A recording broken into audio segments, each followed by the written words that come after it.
பாகிஸ்தான் பயங்கரவாதத்தை அம்பலப்படுத்துவதற்காக அனைத்து கட்சி பிரதிநிதிகள் அடங்கிய குழுக்களை பல்வேறு நாடுகளுக்கு அனுப்பி வைக்க மத்திய அரசு முடிவு செய்துள்ளது.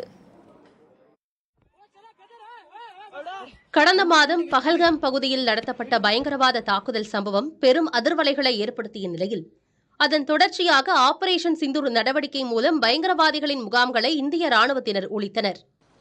தொடர்ந்து இரு நாடுகளுக்கும் இடையே ஏற்பட்ட சமரசம் காரணமாக போர் நிறுத்தம் தற்காலிகமாக அமல்படுத்தப்பட்டுள்ளது.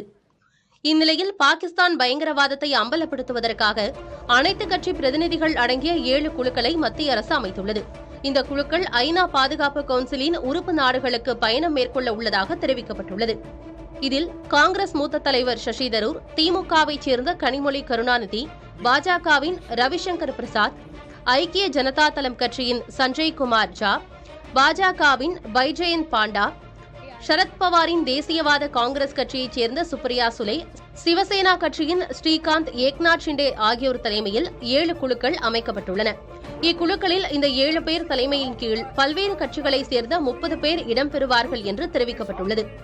அமெரிக்கா, பிரிட்டன், ஐக்கிய அரபு அமீரகம், தென்னாப்பிரிக்கா, ஜப்பான் உள்ளிட்ட நாடுகளுக்கு மே 22ஆம் தேதி முதல் இக்குழுவினர் பயணம் மேற்கொள்வார்கள் என்றும் அந்த நாடுகளின் பிரதிநிதிகளை சந்தித்து பயங்கரவாத அமைப்புகளுக்கும் பாகிஸ்தானுக்கும் இடையிலான உறவை ஆதாரங்களுடன் எடுத்துரைப்பார்கள் என்றும் கூறப்படுகிறது. வழக்கமாக இதுபோன்ற விவகாரங்களில் ஆளும் கட்சி பிரதிநிதிகளே வெளிநாடுகளுக்கு அனுப்பி வைக்கப்படும் நிலையில் முதல் முறையாக அனைத்து கட்சி பிரதிநிதிகள் தலைமையில் குழுக்கள் அமைத்து அனுப்பி வைக்கப்பட உள்ளது குறிப்பிடத்தக்கது.